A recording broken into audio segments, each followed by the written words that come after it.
ഒരു കാന്തിക മണ്ഡലത്തിലൂടെയുള്ള ഇലക്ട്രോണുകളുടെ സഞ്ചാരദിശ അടയാളപ്പെടുത്തിയിരിക്കുന്നു. കാന്തിക മണ്ഡലത്തിൻ്റെ സ്വാധീനത്താൽ ഇലക്ട്രോണുകളിൽ അനുഭവപ്പെടുന്ന ബലത്തിൻ്റെ ദിശ പേപ്പറിനുള്ളിലേക്കുള്ള ദിശയിലാണ്. ഈ പ്രസ്താവന ശരിയാണോ? ഫ്ലെമിങ്ങിൻ്റെ ഇടതുകൈ നിയമത്തിൻ്റെ സഹായത്താൽ വിശദമാക്കുക. എല്ലാവരും ചിത്രം നിരീക്ഷിക്കുക. ഇവിടെ ഇലക്ട്രോൺ സഞ്ചരിക്കുന്ന ദിശ കാണിച്ചിരിക്കുന്നു. അതുപോലെ തന്നെ കാന്തിക മണ്ഡലത്തിൻ്റെ ദിശയും കാണിച്ചിരിക്കുന്നു. നമുക്ക് ഫ്ലെമിങ്ങിൻ്റെ ഇടതുകൈ നിയമപ്രകാരം ഓരോ വിരലുകളും എന്തിനെ സൂചിപ്പിക്കുന്നുവെന്ന് നമുക്കറിയാമല്ലോ. ചൂണ്ടുവിരൽ കാന്തിക മണ്ഡലത്തിൻ്റെ ദിശയാണ്. നടുവിരൽ കറണ്ടിൻ്റെ ദിശയാണ്, അതായത് വൈദ്യുത പ്രവാഹ തീവ്രതയുടെ ദിശയാണ്. നമ്മുടെ തള്ളവിരൽ എന്ന് പറയുന്നത് ചാലകം ചലിച്ച ദിശയാണ്, അതായത് ബലത്തിൻ്റെ ദിശയുമാണ് നമുക്കറിയാം. ഇവിടെ ചിത്രത്തിൽ കാന്തിക മണ്ഡലത്തിൻ്റെ ദിശ കാണിച്ചിരിക്കുന്നു. അപ്പോൾ അതിനെ ആസ്പദമാക്കി നമുക്ക് ഇടത് കൈയുടെ ചൂണ്ടുവിരൽ പിടിക്കാമല്ലോ. താഴെയുള്ള ചിത്രം നിരീക്ഷിക്കുക. അതുപോലെ തന്നെ ഇലക്ട്രോണുകളുടെ പ്രവാഹ ദിശ മുകളിൽ നിന്ന് താഴേക്കാണെന്ന് തന്നിട്ടുണ്ട്. നാം പഠിച്ചിട്ടുണ്ട്, ഇലക്ട്രോണുകളുടെ പ്രവാഹ ദിശയ്ക്ക് വിപരീതമാണ് വൈദ്യുത പ്രവാഹ ദിശ എന്ന് പറയുന്നത്. അപ്പോൾ ഫ്ലെമിങ്ങിൻ്റെ ഇടത് കൈ നിയമപ്രകാരം കറണ്ടിൻ്റെ ദിശയാണ് നാം നടുവിരൽ കൊണ്ട് സൂചിപ്പിക്കുന്നത്. ഇവിടെ ഇലക്ട്രോണുകളുടെ പ്രവാഹ ദിശ താഴെയായതിനാൽ കറണ്ട് എന്ന് പറയുന്നത് എങ്ങോട്ടായിരിക്കും? മുകളിലേക്ക്. ഇതിൻ്റെ ആസ്പദമാക്കി താഴെയുള്ള ചിത്രത്തിൻ്റെ അടിസ്ഥാനത്തിൽ ഇനി വിരലുകളൊന്ന് പിടിച്ചു നോക്കിക്കേ. അപ്പോൾ നമുക്ക് ഇടത് കൈയുടെ ചൂണ്ടുവിരൽ കാന്തിക മണ്ഡല ദിശയിലും നടുവിരൽ മുകളിലേക്കായിട്ടും പിടിക്കുക, കറണ്ടിൻ്റെ ദിശയിലും. അപ്പോൾ എവിടേക്കാണ് തള്ളവിരൽ സൂചിപ്പിക്കുന്നത്? അതെ, പേപ്പറിൻ്റെ ഉള്ളിലേക്ക് വരുന്ന രീതിയിലായിട്ടാണ് നമുക്ക് കാണുന്നത്. അപ്പോൾ മുകളിൽ പറഞ്ഞിരിക്കുന്ന പ്രസ്താവന ശരിയല്ലേ? അതായത് ഫ്ലെമിങ്ങിൻ്റെ ഇടതുകൈ നിയമം അനുസരിച്ച് ചൂണ്ടുവിരൽ കാന്തിക മണ്ഡലത്തിൻ്റെ ദിശയിലും നടുവിരൽ കറണ്ടിൻ്റെ ദിശയിലും പിടിക്കുമ്പോൾ, അതായത് ഇലക്ട്രോണിൻ്റെ സഞ്ചാരത്തിന് എതിർ ദിശയിലാണ് കറണ്ട് ഒഴുകുക എന്നർത്ഥം. തള്ളവിരൽ സൂചിപ്പിക്കുന്ന ദിശയാണ് ഇവിടെ ബലത്തിൻ്റെ ദിശ. ഇവിടെ തള്ളവിരൽ സൂചിപ്പിക്കുന്ന ദിശ പേപ്പറിനുള്ളിലേക്കാണ്. അതിനാൽ മുകളിലെ പ്രസ്താവന ശരിയാണെന്ന് നമുക്ക് പറയാം. The direction of movement of electrons through a magnetic field is depicted. The force felt by the electrons due to the influence of the magnetic field is into the plane of the paper. ഇവിടെ magnetic ഫീൽഡിൻ്റെ influence കൊണ്ട് ഇലക്ട്രോണുകൾക്കിടയിലുണ്ടാകുന്ന force എന്ന് പറയുന്നത് into the plain of the paper ആണെന്ന് പറയുന്നു. Is this statement is correct? Explain based on the Fleming's left hand rule. Look the figure. According to Fleming's left hand rule, if we place the forefinger in the direction of magnetic field, forefinger എന്ന് പറയുന്നത് ചൂണ്ടുവിരൽ, middle finger indicates the direction of current, നടുവിരലാണ് middle finger. നമുക്ക് തന്നിരിക്കുന്നത് എന്തായിരുന്നു? Direction of current is opposite to the flow of electrons. അതിനെ base ചെയ്തുകൊണ്ടാണ് നമുക്ക് മിഡിൽ ഫിംഗർ ഉപയോഗിക്കുന്നത്. Then the direction in which the thumb indicates the direction of force. Thumb എന്ന് പറയുന്നത് തള്ളവിരൽ സൂചിപ്പിക്കുന്നത് ഫോഴ്സിനെയാണ്. Here the direction of thumb is into the plane of the paper. ഇവിടെ thumb finger സൂചിപ്പിക്കുന്നത് പേപ്പറിൻ്റെ ഉള്ളിലേക്കായി തന്നെയായിട്ടാണ് നമുക്ക് കാണാൻ കഴിയുന്നത്. So the above statement is correct. ഒരു PVC കപ്ലിങ്ങിനുള്ളിലിരിക്കുന്ന റിങ് കാന്തത്തിന് മുകളിലായി കവചിത ചെമ്പുകമ്പി കൊണ്ട് നിർമ്മിച്ച കമ്പിച്ചുരുൾ വെച്ചിരിക്കുന്നു. കമ്പിച്ചുരുളിൻ്റെ അഗ്രങ്ങളെ 2 സേഫ്റ്റി പിന്നുകൾ വഴി ബാറ്ററി എലിമിനേറ്ററുമായി ബന്ധിപ്പിച്ചിരിക്കുന്നു. പിന്നുകൾക്കിടയിലായി സ്വതന്ത്രമായി തിരിയുന്ന വിധമാണ് കമ്പിച്ചുരുൾ സ്ഥിതി ചെയ്യുന്നത്. Wound an insulated copper wire in the shape of a coil and placed above a ring magnet which is placed inside a PVC coupling as shown in the figure. The ends of the coil are connected to a battery eliminator through 2 safety pins and connecting wires. The coil is free to rotate in between the pins. ഇവിടെ ഒരു കമ്പിച്ചുരുളിനെ കോയിലായി ക്രമീകരിച്ചിരിക്കുന്നു. ഒരു PVC പൈപ്പിനകത്ത് സ്ഥിരമായി വെച്ചിരിക്കുന്ന ഒരു കാന്തവും കാണാം. ആ coil rotate ചെയ്യാൻ വേണ്ടിയിട്ടാണ് നമ്മൾ 2 സേഫ്റ്റി പിന്നുകൾ അവിടെ ക്രമീകരിച്ചിരിക്കുന്നത്. സേഫ്റ്റി പിൻ ഒരു ചാലകമാണെന്ന് നമുക്കറിയാം. അപ്പോൾ ആ സേഫ്റ്റി പിന്നിൻ്റെ 2 എൻഡിലുമായിട്ടാണ് നമുക്ക് കറണ്ട് കൊടുക്കുന്നത്. ഇനി സ്വിച്ച് ഓൺ ചെയ്ത് കഴിഞ്ഞാൽ കറണ്ട് വയറിലൂടെ സേഫ്റ്റി പിന്നിലേക്ക് എത്തുകയും കോയിലിലൂടെ സഞ്ചരിച്ച് മറുഭാഗത്തുള്ള സേഫ്റ്റി പിന്നിലൂടെ ബാറ്ററിയുടെ നെഗറ്റീവിലേക്ക് എത്തുകയും ചെയ്യും. ഇവിടെ സ്വിച്ച് ഓൺ ചെയ്യുന്ന സമയത്ത് നമുക്ക് എന്താണ് കാണാൻ കഴിയുന്നത്? ഇവിടെ സംഭവിച്ചിരിക്കുന്നത് കോയിൽ റൊട്ടേറ്റ് ചെയ്യുന്നതായിട്ടാണ് കാണാൻ കഴിയുന്നത്. കമ്പിച്ചുരുളുകൾ കറങ്ങുന്നതാണ്. അപ്പോൾ കമ്പിച്ചുരുളുകൾ കറങ്ങണമെങ്കിൽ അവിടെ എന്തോ ഒരു ഫോഴ്സ് എക്സർട്ട് ചെയ്തിട്ടുണ്ടെന്ന് നമുക്കറിയാം. ഇനി ഇതിലൂടെ ഒഴുകുന്ന കറണ്ടിൻ്റെ അളവ് ഒന്ന് കൂട്ടുകയോ അല്ലെങ്കിൽ കുറയ്ക്കുകയോ വേണം. അതിനെന്താണ് മാർഗം? സർക്യൂട്ടിൽ ഒരു റിയോസ്റ്റാറ്റ് ഘടിപ്പിച്ചാൽ മതിയെന്ന് നാം താഴ്ന്ന ക്ലാസ്സുകളിൽ പഠിച്ചിട്ടുണ്ട്. അപ്പോൾ റിയോസ്റ്റാറ്റ് ക്രമീകരിച്ചുകൊണ്ട് സർക്യൂട്ടിലെ കറണ്ട് ഒന്ന് കുറച്ചാലോ? ഇപ്പോൾ കമ്പിച്ചുരുൾ കറങ്ങുന്നതിൻ്റെ വേഗത കുറയുന്നതായിട്ട് നമുക്ക് മനസ്സിലാക്കാൻ സാധിക്കും. അപ്പോൾ ഇവിടെ സ്വിച്ച് ഓൺ ചെയ്യുന്ന സമയങ്ങളിൽ ഈ കോയിൽ റൊട്ടേറ്റ് ചെയ്യുന്നതല്ലേ കാണാൻ കഴിഞ്ഞത്. അപ്പോൾ എന്തൊക്കെയാണ് ഇവിടെ ഇത് ക്രമീകരിച്ചത്? ഇതിനാവശ്യമായ സാമഗ്രികൾ ഒരു കമ്പിച്ചുരുളും നമുക്ക് കാണാൻ പറ്റുന്നുണ്ട്. അതുപോലെ തന്നെ ഒരു സ്ഥിരമായ ഒരു കാന്തവും വെച്ചിരിക്കുന്നു.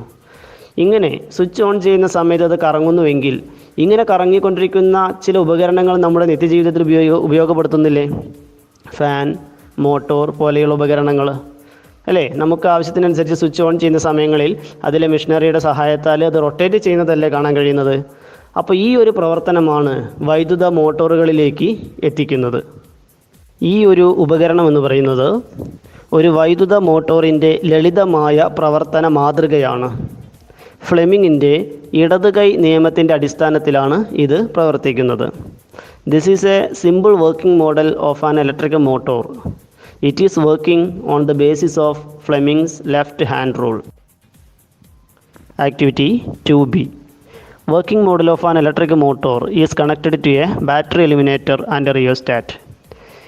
ഇവിടെ നമ്മുടെ ഇലക്ട്രിക് മോട്ടോറിനെ ഒന്നും കൂടെ പ്രവർത്തിപ്പിക്കുകയാണ് ബാറ്ററി എലിമിനേറ്ററും റിയോസ്റ്റാറ്റിൻ്റെയും അടിസ്ഥാനത്തിൽ. When the switch is on, our observation is armature rotates. ഇവിടെ സ്വിച്ച് ഓൺ ചെയ്യുന്ന സമയത്ത് ആർമേച്ചർ റൊട്ടേറ്റ് ചെയ്യുന്നതായി നമുക്ക് കാണാം. How can increase the speed of rotation of the armature? Yes, when increase the strength of the magnetic field. How can increase this magnetic field? Use more strength of the magnet is using, or by placing one more magnet. ഇവിടെ മാഗ്നറ്റിൻ്റെ ശക്തി കൂട്ടുമ്പോഴാണ് ആർമേച്ചറിൻ്റെ rotation വളരെ കൂടുന്നതായി നമുക്ക് മനസ്സിലാക്കാൻ സാധിക്കുന്നത്. അങ്ങനെയാണെങ്കിൽ how can decrease the speed of rotation of the armature? എപ്പോഴായിരിക്കും അതിൻ്റെ റൊട്ടേഷൻ്റെ speed കുറയ്ക്കാൻ പറ്റുന്നത്? ഒന്ന്, മാഗ്നറ്റിൻ്റെ സ്ട്രെങ്ത് കുറച്ചാൽ മതി നമുക്കറിയാം. To decrease the strength of the magnet, അല്ലെങ്കിലോ to decrease the passing of the electric current. How can decrease in the current? By the help of the rheostat and we can adjust it, അല്ലേ? അപ്പോൾ rheostat ഘടിപ്പിക്കുന്നത് എന്തിനാണെന്ന് മനസ്സിലായല്ലോ. കറണ്ടിനെ നമുക്ക് vary ചെയ്യാൻ വേണ്ടിയിട്ടാണ്. അപ്പോൾ നമ്മുടെ ആവശ്യങ്ങൾക്കനുസരിച്ച് റൊട്ടേഷൻ ഇൻക്രീസ് ചെയ്യാനും സാധിക്കും, അതുപോലെ തന്നെ ആർമേച്ചറിൻ്റെ റൊട്ടേഷൻ ഡിക്രീസ് ചെയ്യുവാനും സാധിക്കും. ഇതാണ് ഒരു ഇലക്ട്രിക് മോട്ടോറിൻ്റെ വർക്കിംഗ് മോഡൽ എന്ന് പറയുന്നത്. വൈദ്യുത മോട്ടോറിൻ്റെ പ്രവർത്തനം ഒന്നുകൂടെ നമുക്ക് മനസ്സിലാക്കാം. ചിത്രം നിരീക്ഷിക്കുക. ഫ്ലെമിങ്ങിൻ്റെ ഇടത് കൈ നിയമത്തിൻ്റെ അടിസ്ഥാനത്തിലാണ് മോട്ടോർ ഏത് ദിശയിലാണ് ചലിക്കുക എന്ന് നമുക്ക് പറയാൻ സാധിക്കുന്നത്. ഇതിലെ ചൂണ്ടുവിരൽ എന്ന് പറയുന്നത് എല്ലായ്പ്പോഴും കാന്തിക മണ്ഡലത്തിൻ്റെ ദിശയെയാണ് സൂചിപ്പിക്കുന്നതെന്ന് നമുക്കറിയാം. അത് ഉത്തര ധ്രുവത്തിൽ നിന്ന് ദക്ഷിണ ധ്രുവത്തിലേക്ക് തന്നെ ആണ് ചൂണ്ടുവിരൽ പിടിക്കേണ്ടത്. ഇവിടെ തുടക്കത്തിൽ കാണിച്ചിരിക്കുന്ന ചിത്രത്തിൽ ആർമേച്ചറിൻ്റെ 4 ഭാഗങ്ങൾ നമുക്കറിയാം, ABCD. ഇവിടെ വൈദ്യുത പ്രവാഹ ദിശ പോസിറ്റീവിൽ നിന്ന് നെഗറ്റീവിലേക്കാണ് കാണിക്കേണ്ടത്. അപ്പോൾ ചിത്രത്തിൽ എയിൽ നിന്ന് ബിയിലേക്ക്. അതിനെ ബേസ് ചെയ്തുകൊണ്ട് നമ്മുടെ ലെഫ്റ്റ് ഹാൻഡ് റൂൾ പ്രകാരം 3 വിരലുകൾ ലംബമായി പിടിച്ചാൽ നമ്മുടെ തള്ളവിരൽ എന്ന് പറയുന്നത് തമ്പ് ഫിംഗർ കാണിക്കുന്നത് താഴേക്കാണ്, ബലത്തിൻ്റെ ദിശ താഴേക്കാണ്. CD എന്ന് പറയുന്ന ഭാഗത്ത് എത്തുമ്പോഴോ അവിടെ ബലം കാണിക്കുന്നത് മുകളിലേക്കാണ്. ഓക്കെ, അപ്പോൾ ABയുടെ ഭാഗത്ത് ബലം താഴേക്കും CDയുടെ ഭാഗത്തെത്തുമ്പോൾ ബലം മുകളിലേക്കുമായതിനാൽ അതിന് എന്തിനുള്ള ടെൻഡൻസിയാണ് കാണിക്കുന്നത്? ഒന്ന് റൊട്ടേറ്റ് ചെയ്യുവാനുള്ള ടെൻഡൻസി ആയിരിക്കും കാണിക്കുന്നത്. അപ്പോൾ ഈ ബലത്തിൻ്റെ ദിശ ABയിലും CDയിലും വ്യത്യസ്തമാവുന്നു, ഒന്ന് താഴേക്കും ഒന്ന് മുകളിലേക്കും. അങ്ങനെ വ്യത്യസ്തമാവണമെങ്കിൽ എന്താണ് മാർഗം? എ ബിയിലൂടെ ഒഴുകുന്ന കറണ്ടിൻ്റെ ദിശയും സി ഡിയിലൂടെ ഒഴുകുന്ന കറണ്ടിൻ്റെ ദിശയും വ്യത്യസ്തമാക്കണ്ടേ? ഈ കറണ്ടിൻ്റെ ദിശ വ്യത്യസ്തമാക്കാൻ എന്താണ് ഇവിടെ ഉപയോഗിച്ചിരിക്കുന്ന ഘടകം? അതെ, സ്പ്ലിറ്റ് റിംഗ് ആണ്. അപ്പോൾ സ്പ്ലിറ്റ് റിങ്ങിൻ്റെ സഹായത്താലാണ് ഇവിടെ കറണ്ടിൻ്റെ ദിശ മാറിക്കൊണ്ടിരിക്കുന്നത്. ഇതിൻ്റെ അടിസ്ഥാനത്തിൽ ഈ ബലം ആർമേച്ചറിനെ റൊട്ടേറ്റ് ചെയ്യിക്കുകയാണ് ചെയ്യുന്നത്. ഇതാണ് ഒരു വൈദ്യുത മോട്ടോറിൻ്റെ പ്രവർത്തന തത്വത്തിൽ ഉള്ളത്.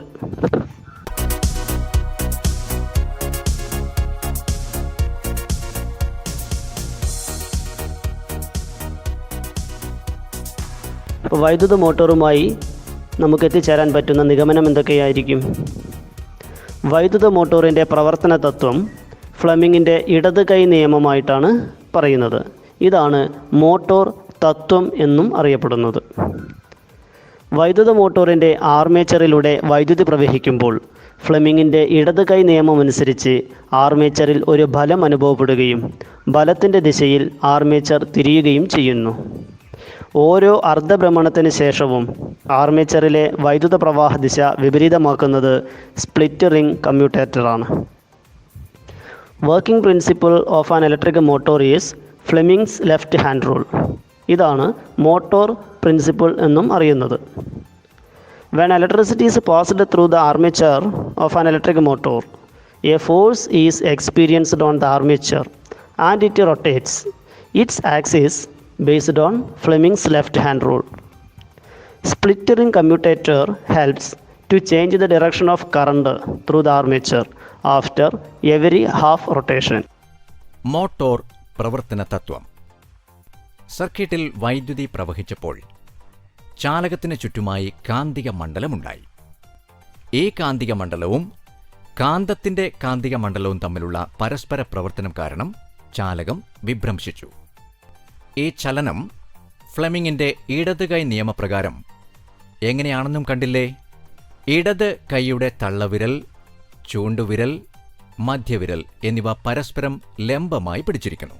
ചൂണ്ടുവിരൽ കാന്തിക മണ്ഡലത്തിന്റെ ദിശയിലും മധ്യവിരൽ കറണ്ടിന്റെ ദിശയിലും വരുന്ന രീതിയിൽ പിടിച്ചപ്പോൾ തള്ളവിരൽ ചാലകത്തിന്റെ ചലനം സൂചിപ്പിക്കുന്നു. ഇതാണ് ഫ്ലെമിങ്ങിന്റെ ഇടത് കൈ നിയമം. കറണ്ടിന്റെ ദിശ വിപരീതമായപ്പോൾ ചാലകം മുൻപത്തേതിന്റെ വിപരീത ദിശയിൽ വിഭ്രംശിച്ചു, അല്ലേ? കാന്തിക മണ്ഡലത്തിന്റെ ദിശ വിപരീതമായപ്പോഴും ചാലകം മുൻപത്തേതിന്റെ വിപരീത ദിശയിൽ വിഭ്രംശിച്ചു, അല്ലേ? കാന്തിക മണ്ഡലത്തിന്റെയും കറണ്ടിന്റെയും ദിശ ഒരുമിച്ച് വിപരീതമായപ്പോൾ ചാലകം മുൻപത്തെ അതേ ദിശയിൽ വിഭ്രംശിച്ചു, അല്ലേ? വൈദ്യുതവാഹിയായ ചാലകം കാന്തിക മണ്ഡലത്തിൽ വിഭ്രംശിക്കും എന്ന ഈ തത്വത്തിലാണ് മോട്ടോർ പ്രവർത്തിക്കുന്നത്. Activity 3A.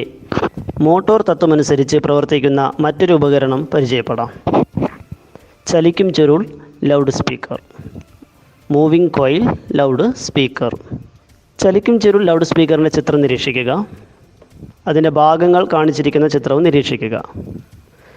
ചലിക്കും ചുരുൾ ലൗഡ് സ്പീക്കറിൻ്റെ പ്രധാന ഭാഗങ്ങൾ ഏതെല്ലാമാണ്? ഫീൽഡ് കാന്തം, വോയിസ് കോയിൽ, ഡയഫ്രം, പച്ചിരുമ്പ് കോർ, പച്ചിരുമ്പ് കവചം, കണക്റ്റിംഗ് വയർ.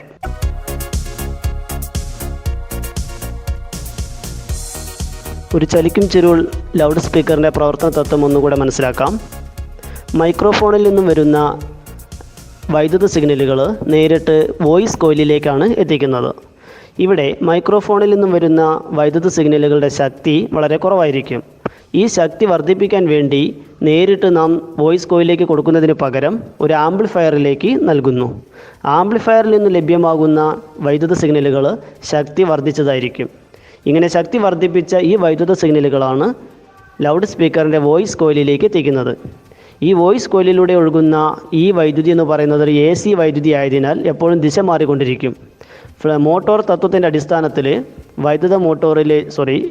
ലൗഡ് സ്പീക്കറിൽ ഒരു ബലമുളവാകുകയും അതിൻ്റെ ഭാഗമായി വോയിസ് കോയിൽ മുന്നോട്ടും പിന്നോട്ടും ചലിച്ചുകൊണ്ടിരിക്കുകയും ചെയ്യും. ഈ ചലിച്ചുകൊണ്ടിരിക്കുന്ന വോയിസ് കോയിലുമായിട്ടാണ് ലൗഡ് സ്പീക്കറിൻ്റെ ഡയഫ്രം കണക്ട് ചെയ്തിരിക്കുന്നത്.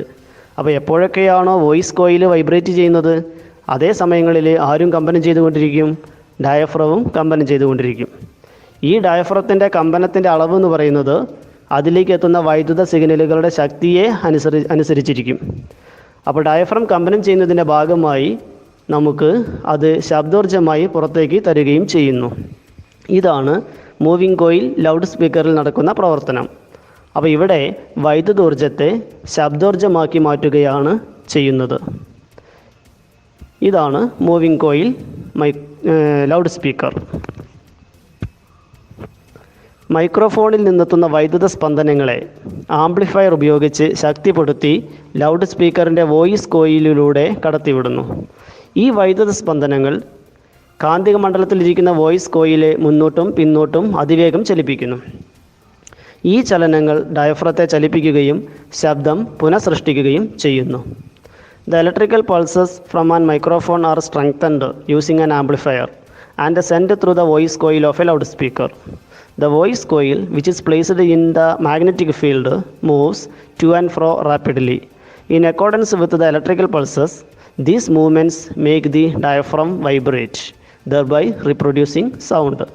This is the working of a moving coil loudspeaker. Activity 4. ഒരു സോളിനോയിഡിലൂടെ വൈദ്യുതി കടത്തിവിടുമ്പോഴുണ്ടാകുന്ന ധ്രുവത എങ്ങനെ കണ്ടെത്താം? നമുക്കറിയാം, സോളിനോയിഡിലൂടെ കടന്നു പോകുന്ന വൈദ്യുത പ്രവാഹത്തിൻ്റെ ദിശ നോക്കിയിട്ടാണ് നാം ധ്രുവത മനസ്സിലാക്കുന്നത്. അത് പ്രദക്ഷിണ ദിശയിലാണോ അപ്രദക്ഷിണ ദിശയിലാണോ എന്ന് നോക്കിയാൽ മതി. അതായത് വൈദ്യുതി പ്രവഹിക്കുന്ന സോളിനോയിഡിൽ വൈദ്യുത പ്രവാഹം പ്രദക്ഷിണ ദിശയിൽ പ്രവഹിക്കുന്ന അഗ്രത്ത് ദക്ഷിണ ധ്രുവവും അപ്രദക്ഷിണ ദിശയിൽ വൈദ്യുതി പ്രവഹിക്കുന്ന അഗ്രത്ത് ഉത്തര ധ്രുവവും ആയിരിക്കും. The end of the solenoid at which current flows in the clockwise direction will be the south pole, and the end at which the current flows in the anticlockwise direction will be the north pole. വൈദ്യുതവാഹിയായ സോളിനോയിഡിന് ചുറ്റുമുള്ള കാന്തശക്തി വർദ്ധിപ്പിക്കാനുള്ള മാർഗങ്ങൾ എന്തെല്ലാമാണ്? വൈദ്യുത പ്രവാഹ തീവ്രത വർദ്ധിപ്പിക്കുക, സോളിനോയിഡിലെ ചുറ്റുകളുടെ എണ്ണം വർദ്ധിപ്പിക്കുക, സോളിനോയിഡിൻ്റെ കോറായി പച്ചിരുമ്പ് ഉപയോഗിക്കുക, പച്ചിരുമ്പ് കോറിൻ്റെ ഛേദതല പരപ്പളവ് കൂട്ടുക. Increase the intensity of the electric current, increase the number of turns in the solenoid, use soft iron as the core of the solenoid, increase the area of cross section of the soft iron core.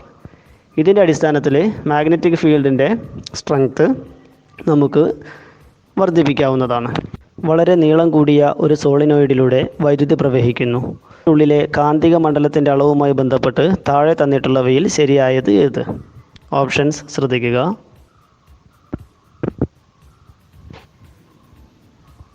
ഇവിടെ ശരിയായി വരുന്നത് option B, എല്ലാ ബിന്ദുക്കളിലും ഒരേ അളവിൽ ആയിരിക്കും.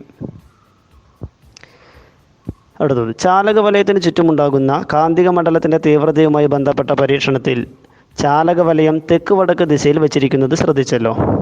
ഇതിൻ്റെ ആവശ്യകത എന്ത്? നമുക്കറിയാം, ഭൂമിയുടെ കാന്തിക മണ്ഡലം തെക്ക് വടക്ക് ദിശയിലാണ്. തെക്ക് വടക്ക് ദിശയിൽ സ്ഥിതി ചെയ്യുന്ന സോളിനോയിഡിൽ ഉണ്ടാകുന്ന കാന്തിക മണ്ഡലം കിഴക്ക് പടിഞ്ഞാറ് ദിശയിലുമാണ്. അതിനാൽ ഭൂമിയുടെ കാന്തിക മണ്ഡലം പരീക്ഷണ ഫലത്തെ സ്വാധീനിക്കില്ല. ഒരു DC മോട്ടോറിൽ സ്പ്ലിറ്റ് റിംഗ് കമ്മ്യൂട്ടേറ്ററിൽ അർദ്ധവളയങ്ങളാണ് ഉപയോഗിക്കുന്നത്. ഇതിൻ്റെ ആവശ്യകത എന്ത്?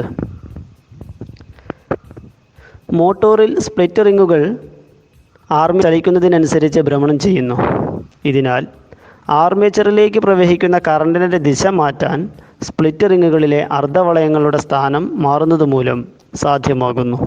ഇതുവഴിയാണ് മോട്ടോറിൻ്റെ തുടർച്ചയായ ഭ്രമണം സാധ്യമാകുന്നത്. അടുത്തത്, വൈദ്യുതി പ്രവഹിക്കുന്ന ഒരു സോളിനോയിഡിനെ വലിച്ച് ചുരുളുകൾ തമ്മിലുള്ള അകലം വർദ്ധിപ്പിക്കുന്നു. ഇതിൻ്റെ കാന്തശക്തിയിൽ എന്ത് മാറ്റം വരും? കാന്തശക്തി കുറയും. യൂണിറ്റ് പരപ്പളവിലൂടെയുള്ള കാന്തിക ബലരേഖകളുടെ എണ്ണം കുറയുന്നത് മൂലമാണ് കാന്തശക്തി കുറയുന്നത്.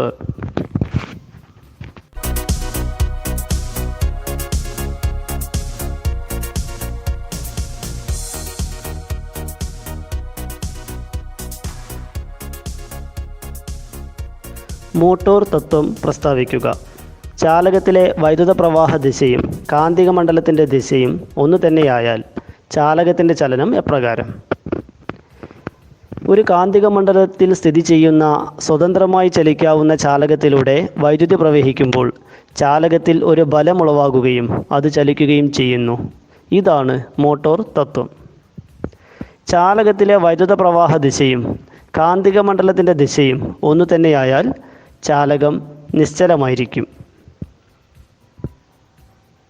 A conductor which can move freely and which is kept in a magnetic field experiences a force when current passes through it and it moves. If the directions of current in the conductor and the magnetic field are the same, the conductor doesn't move.